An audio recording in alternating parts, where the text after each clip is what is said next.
Hello everyone, welcome to biology preparations. आज की इस वीडियो में हम बात करेंगे structure of bacterial cell. Diagram के हेल्प से बैक्टीरियल सेल में कौन कौन से कंपोनेंट्स होते हैं उसके सारे इंपॉर्टेंट पॉइंट्स देखेंगे। इस टॉपिक पे जितने भी इंपॉर्टेंट पॉइंट्स हैं उन सब को हम डिस्कस करेंगे। तो चलिए स्टार्ट करते हैं। स्ट्रक्चर ऑफ बैक्टीरियल सेल यानी एक बैक्टीरिया का जो सेल होता है उसका स्ट्रक्चर क्या होता है। तो एक बैक्टीरियल सेल के 4 इंपॉर्टेंट पार्ट्स होते हैं। पहला है कैप्सूल, ग्लाइकोकैलिक्स या स्लाइम लेयर। सेकेंड है सेल वॉल, थर्ड है सेल मेम्ब्रेन और लास्ट है उसका साइटोप्लाज्म। ये सब एक सीक्वेंस में दिया हुआ है। सबसे आउटर लेयर होता है आपका या तो कैप्सूल, ग्लाइकोकैलिक्स, स्लाइम लेयर होगा। उसके जस्ट बाद होता है आपका सेल वॉल इनर की तरफ, और उसके भी इनर होता है सेल मेम्ब्रेन, और सबसे अंदर का जो कंपोनेंट है वो है साइटोप्लाज्म। तो इन सारे लेयर्स को वन बाय वन हम स्टडी करेंगे। ये रहा आपका एक बैक्टीरियल सेल, और इस बैक्टीरियल सेल में आप इजीली देख सकते हैं कि कैप्सूल या ग्लाइकोकैलिक्स या स्लाइम लेयर बिल्कुल आउटर लेयर है। उसके बाद में आपका सेल वॉल है, और उसके भी इनर आपका सेल मेम्ब्रेन पड़ता है, और सबसे जो इनर मोस्ट है वो है साइटोप्लाज्म। तो इन्हीं सारे स्ट्रक्चर्स को हम डिटेल में स्टडी करेंगे। तो चलिए देखते हैं सबसे पहला स्ट्रक्चर जो है कैप्सूल, ग्लाइकोकैलिक्स या फिर स्लाइम लेयर। कैप्सूल, ग्लाइकोकैलिक्स या स्लाइम लेयर जो होता है वो बैक्टीरिया के सबसे आउटर मोस्ट लेयर होता है। बहुत सारे बैक्टीरियाज में कैप्सूल होते हैं जिनको कहते हैं कैप्सुलेटेड बैक्टीरिया। यानी अगर देखा जाए तो most of the bacterias are capsulated, यानी ज़्यादा से ज़्यादा संख्या बैक्टीरिया की जो होती है वो कैप्सुलेटेड ही होती है, यानी उनमें कैप्सूल्स होते हैं। ये जो कैप्सूल होता है ये सेक्रीट होता है बाय द सेल मेम्ब्रेन, यानी जो आउटर आपका कैप्सूल लेयर है वो सेल मेम्ब्रेन के थ्रू सेक्रीट किया जाता है। कैप्सुलेटेड बैक्टीरिया मोस्ट पैथोजेनिक होते हैं, यानी बहुत ज़्यादा ये डिसीज़ कॉजिंग होते हैं। यानी जो भी डिसीज़ कॉजिंग आपके बैक्टीरियाज हैं उनमें ही आपका कैप्सूल प्रेजेंट होता है। Capsule is made up of polysaccharide and polypeptide. तो ये दोनों उसका केमिकल कॉम्पोजिशन है कैप्सूल का। कैप्सूल का फंक्शन क्या है? कैप्सूल जो होता है वो प्रोटेक्ट करता है बैक्टीरिया को फ्रॉम डब्ल्यूबीसी। डब्ल्यूबीसी जो होता है वो इम्यूनिटी प्रोवाइड करता है बॉडी को। और कैप्सूल जो है वो बैक्टीरिया में इसलिए होता है क्योंकि जब इन्फेक्शन कॉज होगा तो डब्ल्यूबीसी एंटीबॉडीज से जो भी आउटर मटेरियल या फिर फॉरेन मटेरियल बॉडी में एंटर कर रहा है, डिसीज कॉजिंग मटेरियल जो है, उसके अगेंस्ट एंटीबॉडीज़ बनाता है ताकि उसे किल कर सके। तो ये जो कैप्सूल है ये बचाता है वो डब्ल्यूबीसी के एंटीबॉडीज से बैक्टीरिया को। तो ये आपको समझ में आ गया होगा। और ये कैप्सूल हेल्प करता है इन द कॉलोनी फॉर्मेशन, यानी जो बैक्टीरियाज कॉलोनी में रहते हैं उनको हेल्प करता है कॉलोनी बनाने में। अब बात करते हैं सेकेंड कंपोनेंट की, जो कि है सेल वॉल। बैक्टीरिया का सेल वॉल बना होता है पेप्टाइडोग्लाइकन या म्यूरिन का, जो कि एक म्यूकोपेप्टाइड है। यूकैरियोट्स में सेल वॉल जो होता है वो सेल्यूलोज का बना होता है, लेकिन बैक्टीरियल सेल वॉल पेप्टाइडोग्लाइकन या म्यूरिन का बना होता है। ये एक डिफरेंस है। Cell wall of gram positive bacteria. अब बैक्टीरिया भी आपके 2 तरह के होते हैं, ग्राम पॉजिटिव बैक्टीरिया और ग्राम नेगेटिव बैक्टीरिया। अब स्टेनिंग के बेसिस पे बैक्टीरिया को 2 ग्रुप्स में रखा गया है, ग्राम पॉजिटिव बैक्टीरिया और ग्राम नेगेटिव बैक्टीरिया। स्टेन जो होते हैं वो एक टेक्निक होता है, जैसे कि किसी बैक्टीरिया को कलर किया जाता है, यानी स्टेन होता है केमिकल कंपाउंड जिससे उनको कलर किया जाता है। तो जो बैक्टीरियाज वो कलर रिटेन कर लेते हैं, यानी उसी कलर में ही रह जाते हैं, वॉश करने के बाद भी उनका कलर चेंज नहीं होता, उनको कहते हैं ग्राम पॉजिटिव बैक्टीरिया। और वॉश करने के बाद जिन बैक्टीरिया का कलर चला जाता है, वॉश हो जाता है, उनको कहते हैं ग्राम नेगेटिव बैक्टीरिया। अब इसमें किया क्या जाता है? सबसे पहले तो बैक्टीरिया को स्टेन किया जाता है क्रिस्टल वॉयलेट केमिकल कंपाउंड है ये उसके साथ, और KI सोल्यूशन से, यानी इन दोनों से कलरिंग की जाती है बैक्टीरिया की। उसके बाद फिर इन्हें वॉश किया जाता है एसीटोन और इथाइल अल्कोहल से। अब जो वॉश करने के बाद भी बैक्टीरिया सेम कलर में रह जाती है क्रिस्टल वॉयलेट और KI सोल्यूशन के, उन्हें कहते हैं ग्राम पॉजिटिव बैक्टीरिया। और वो बैक्टीरिया जो वॉश करने के बाद उनका कलर चला जाता है उन्हें कहते हैं ग्राम नेगेटिव बैक्टीरिया। स्टेनिंग बैक्टीरिया की एक सेपरेट टॉपिक है, इसको बहुत ही प्रॉपर तरीके से मैं आपको एक्सप्लेन करूंगी यहाँ, लेकिन आपको सिर्फ समझाने के लिए कि ग्राम पॉजिटिव और ग्राम नेगेटिव बैक्टीरिया आपके स्टेनिंग के बेसिस पे 2 ग्रुप्स बना दिए गए हैं। उन्हीं के सेल वॉल का स्ट्रक्चर हमको मेनली पढ़ना है इस टॉपिक में। तो ये आप जान गए कि 2 डिफरेंट टाइप्स के बैक्टीरिया हैं स्टेनिंग के बेसिस पे। तो इनकी जो स्ट्रक्चर होती है सेल वॉल की, उनमें क्या डिफरेंस है यही हमको पढ़ना है। तो देखते हैं। ग्राम पॉजिटिव बैक्टीरिया में सेल वॉल सिंगल लेयर का होता है और थिक होता है, जो कि बना होता है पेप्टाइडोग्लाइकन का, जिसमें लिपिड बहुत कम होती है।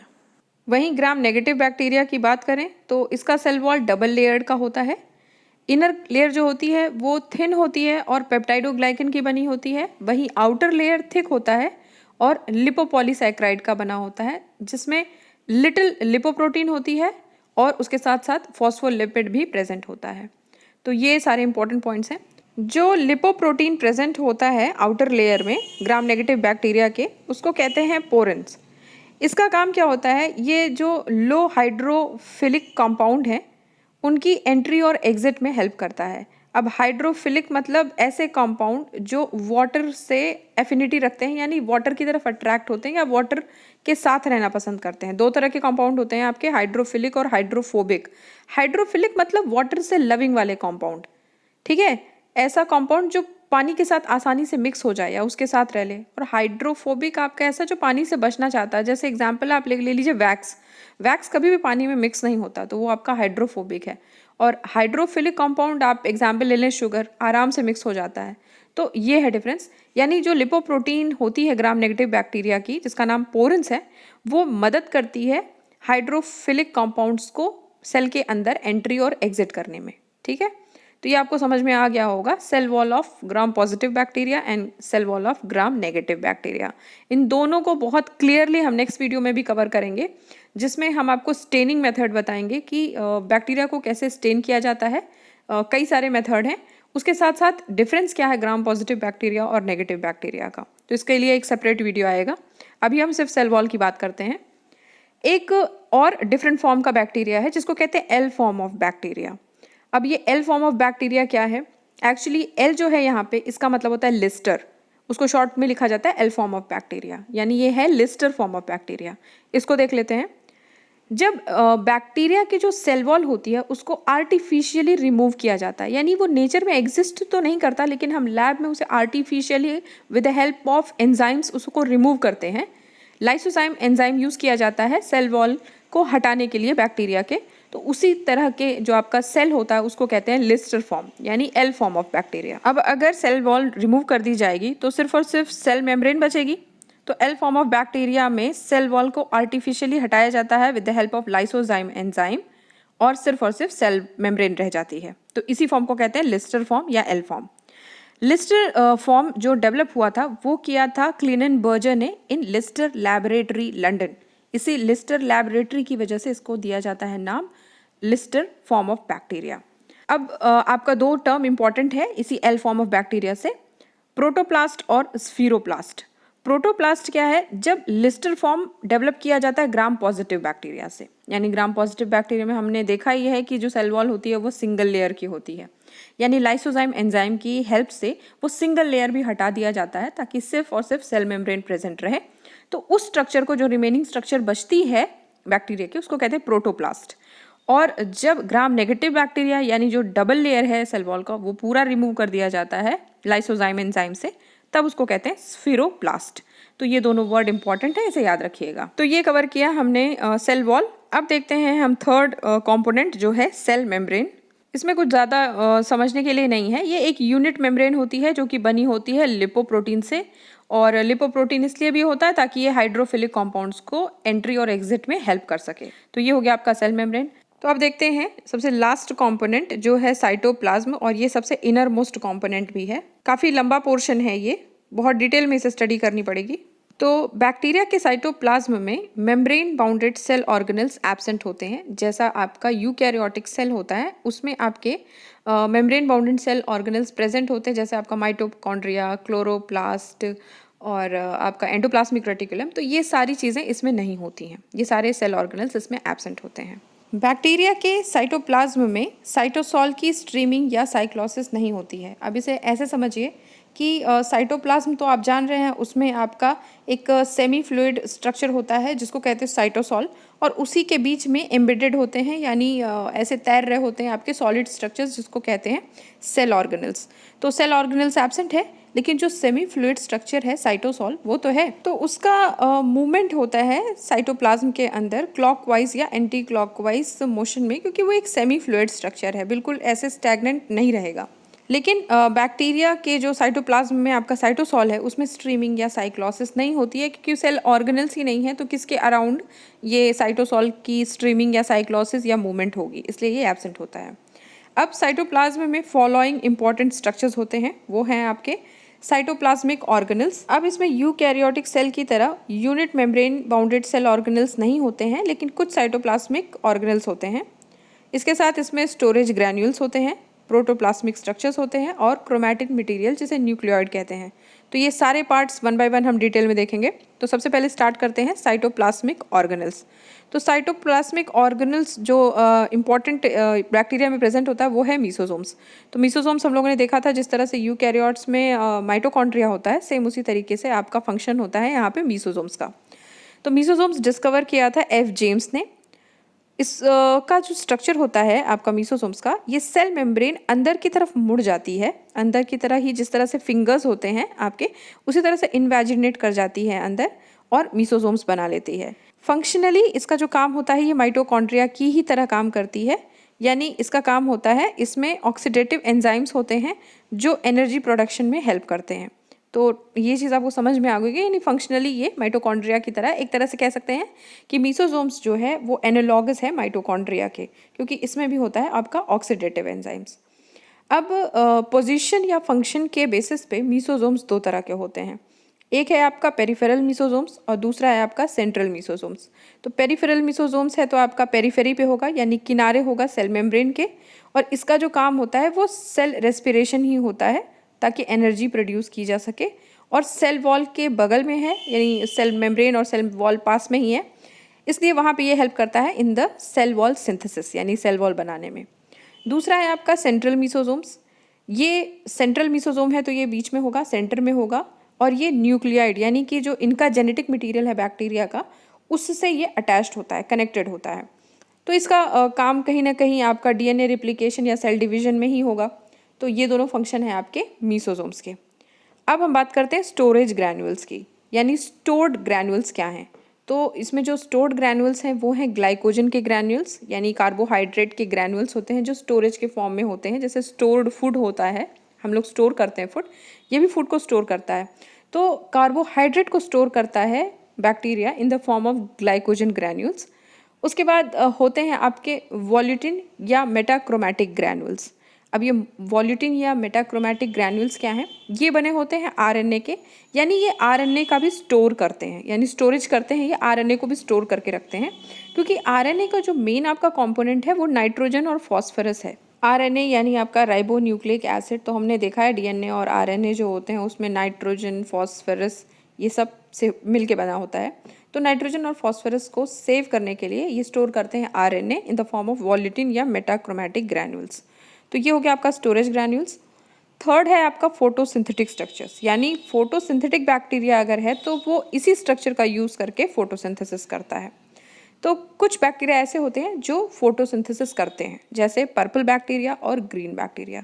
इन दोनों में जो जैसे आपका होता है क्लोरोफिल हायर प्लांट्स में, उसी तरीके से पर्पल बैक्टीरिया और ग्रीन बैक्टीरिया में होता है फोटोसिंथेटिक ग्रैन्यूल्स, जो होता है क्रोमैटोफोर्स। तो यानी अगर एक तरह से देखा जाए तो क्रोमैटोफोर्स जो है वो एनालॉगस है क्लोरोप्लास्ट के, ठीक है। अब जो पिगमेंट होते हैं, जैसे क्लोरोफिल पिगमेंट होता है आपका क्लोरोप्लास्ट में, उसी तरह क्रोमैटोफोर्स में पिगमेंट्स होते हैं जो हेल्प करते हैं फोटोसिंथेसिस में। तो पर्पल बैक्टीरिया यानी सल्फर और नॉन सल्फर बैक्टीरिया दोनों पर्पल बैक्टीरिया के अंडर है। इनमें जो आपका पिगमेंट होता है वो होता है बैक्टीरियो क्लोरोफिल ए और बैक्टीरियो क्लोरोफिल बी, ठीक है। इसी तरह ग्रीन सल्फर बैक्टीरिया के अंदर होता है bacterio chlorophyll A, Chlorobium chlorophyll और बैक्टीरियो विरिडिन। तो ये सारे आपको याद करने पड़ेंगे, यहीं से क्वेश्चंस फ्रेम होते हैं। अब जो सबसे लास्ट और सबसे इम्पॉर्टेंट है उसे देखते हैं। जो फोर्थ स्ट्रक्चर है आपका साइटोप्लाज्म में, वो है आपका क्रोमैटिन मटेरियल यानी कि न्यूक्लियोइड। यानी अगर आप यूकैरियोट्स की बात कर रहे होते हैं तो जैसे हम न्यूक्लियस पढ़ते हैं वैसे हम यहाँ पे पढ़ेंगे न्यूक्लियोइड। तो बैक्टीरिया एक प्रोकैरियोट है और इसका जो न्यूक्लियस होता है वो प्रॉपर नहीं होता है, इसलिए इसको कहा जाता है आपका, इसमें प्रॉपर स्ट्रक्चर्स नहीं होते हैं, न्यूक्लियर मेम्ब्रेन नहीं होती है, न्यूक्लियोलस नहीं होता है प्रॉपर, यानी आपका ट्रू क्रोमोसोम नहीं होता है। तो इसलिए इस तरह के न्यूक्लियस को कहते हैं इंसिपिएंट न्यूक्लियस, न्यूक्लियोइड, जीनोफोर या फिर फाइब्रिलर न्यूक्लियस। यानी ये चारों टर्म्स अगर रहेंगे तो आपको बिल्कुल याद रखना चाहिए कि प्रोकैरियोटिक न्यूक्लियस की बात हो रही है। इनमें ट्रू क्रोमोसोम्स एब्सेंट होते हैं और double stranded circular naked DNA होता है जिसमें हिस्टोन प्रोटीन्स नहीं होते हैं, यानी यहाँ पे नॉन हिस्टोन प्रोटीन होता है along with double stranded circular naked DNA, ठीक है। और ये जो नॉन हिस्टोन प्रोटीन है इसमें, ये बनी होती है पॉलीएमिड की, ठीक है। तो ये होता है आपका क्रोमोसोम, जो फॉल्स क्रोमोसोम है आपका बैक्टीरिया के अंदर। तो ये आज स्ट्रक्चर होगा इनके फॉल्स क्रोमोसोम का, जिसको न्यूक्लियोइड कहते हैं। और ये जो न्यूक्लियोइड होती है ये अटैच्ड होती है मीसोसोम्स का। हम लोगों ने जब मीसोसोम्स पढ़ा था उसमें देखा था कि सेंट्रल मीसोसोम्स होते हैं, उसमें कनेक्टेड होते हैं न्यूक्लियोइड से। तो यही न्यूक्लियोइड यहाँ मीसोसोम्स से कनेक्टेड होंगे। Besides chromosome a small circular DNA is also present, यानी क्रोमोसोम के अलावा भी यहाँ पर एक स्मॉल सर्कुलर डीएनए प्रेजेंट होता है, जिसको कहते हैं एक्स्ट्रा क्रोमोसोमल या एक्स्ट्रा न्यूक्लियर जेनेटिक मटेरियल। यानी ये जेनेटिक मटेरियल है लेकिन ये न्यूक्लियस या न्यूक्लियोइड से अटैच्ड नहीं है, एक्स्ट्रा है, जिसको कहा जाता है प्लास्मिड। यानी प्लास्मिड एक एक्स्ट्रा न्यूक्लियर जेनेटिक मटेरियल है क्रोमोसोम के अलावा। यानी क्रोमोसोम्स में तुम्हारा डीएनए होता ही है, जेनेटिक मटेरियल होता ही है, उसके अलावा भी आपका बैक्टीरिया में एक extra chromosomal genetic material present होता है, जिसको कहते हैं प्लास्मिड। टर्म प्लास्मिड दिया था लीडेनबर्ग ने। और plasmid has the ability to replicate independently, यानी प्लास्मिड में जो डीएनए होता है वो अपनी खुद की जो कॉपी होती है वो इंडिपेंडेंटली बना लेता है, उसको क्रोमोसोमल डीएनए की हेल्प की ज़रूरत नहीं होती है अपनी एक्स्ट्रा डुप्लीकेट कॉपी बनाने के लिए, क्योंकि सेल डिवीजन के समय रिप्लिकेशन होता है ताकि जो मेन ऑर्गेनिज्म है उसके जो जेनेटिक मटेरियल्स हैं वो एग्जैक्टली उसके डॉटर सेल्स में ट्रांसफ़र किए जा सकें। तो ये है आपका plasmid. On the basis of function plasmids are of following types. पहला है आपका फर्टिलिटी फैक्टर या फिर एफ प्लास्मिड, दूसरा है आपका रेजिस्टेंट फैक्टर या आर प्लास्मिड, और तीसरा है आपका कोलिसिनोजेनिक फैक्टर या फिर आपका कॉल प्लास्मिड। तो ये तीनों एक एक करके देखते हैं। सबसे पहला है आपका फर्टिलिटी फैक्टर या एफ प्लास्मिड, जिसे एफ और एफ फैक्टर भी कहा जाता है। On the basis of presence of F factor bacterias और ऑफ फॉलोइंग टाइप्स, यानी अगर एफ फैक्टर प्रेजेंट है बैक्टीरिया में तो टू टाइप्स ऑफ बैक्टीरियाज होते हैं। पहला होता है एफ पॉजिटिव या डोनर या मेल, जिसके पास एफ प्लस सेल्स होते हैं, और दूसरा होता है एफ नेगेटिव और रिसिपिएंट या फीमेल, जिसमें एफ प्लस सेल्स नहीं होते हैं, एफ माइनस सेल्स होते हैं। बैक्टीरिया में मेल फीमेल होता नहीं है, इसलिए जब हमको रिप्रोडक्शन पढ़ना होता है तो इस तरह से सेल्स को मानना पड़ता है एफ प्लस या एफ नेगेटिव फीमेल्स।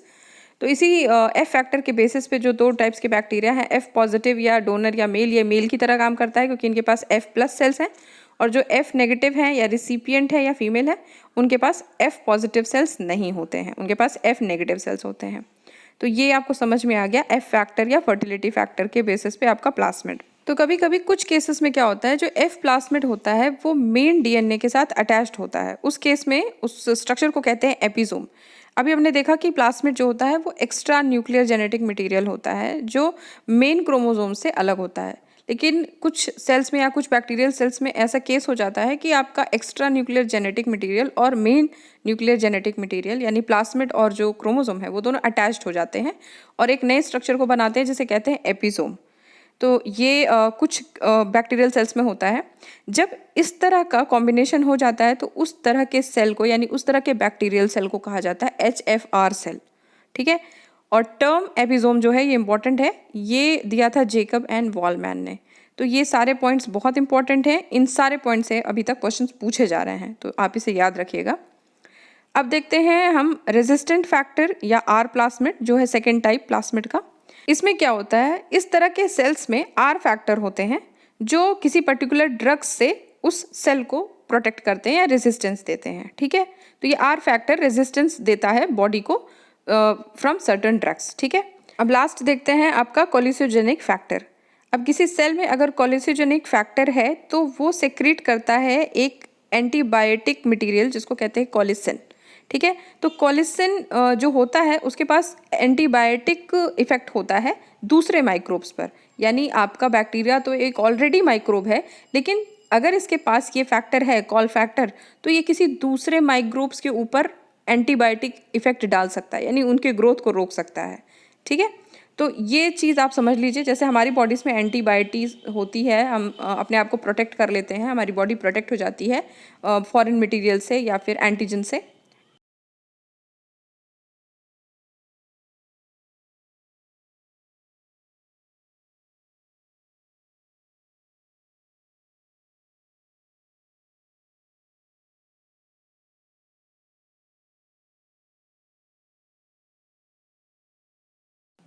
तो यहाँ बैक्टीरियल सेल के केस में भी इनके पास कोल फैक्टर होता है जो एंटीबॉडीज़ बनाती है जो दूसरे माइक्रोब्स के ऊपर इफेक्ट डालते हैं, यानी उनको किल कर देते हैं या उनके इफेक्ट को रोक देते हैं। तो ये आप समझ गए, बिल्कुल हमारे एंटीबॉडीज़ की तरह काम करते हैं ये बैक्टीरिया के एंटीबॉडीज़, एंटीजन, जो इनके केस में माइक्रोब्स होते हैं। तो स्टूडेंट्स, इस तरह से हमने कवर किया आज बैक्टीरिया का सेल स्ट्रक्चर, जो बहुत इंपॉर्टेंट और काफ़ी लंबा टॉपिक है। वीडियो लंबा होने की वजह से इसके साथ हम क्वेश्चन सॉल्व नहीं कर पाएंगे, और इसके बाद वीडियो जो आएगा उसमें मैं क्वेश्चंस का कंपाइलेशन पूरा का पूरा दूंगी, क्योंकि क्वेश्चंस भी ज़्यादा हैं। इसलिए अगर आपको मेरे वीडियोस अच्छे लग रहे हैं, हेल्पफुल लग रहे हैं और मेरा पढ़ाया आपको समझ में आ रहा है, तो प्लीज़ कमेंट सेक्शन में बताएं, और मेरे चैनल को लाइक, शेयर एंड सब्सक्राइब भी कर लें ताकि आपको मेरे सारे वीडियोस टाइम टू टाइम मिलते रहें। तो फिर मिलते हैं नेक्स्ट वीडियो में नेक्स्ट टॉपिक के साथ। Till then take care and good bye.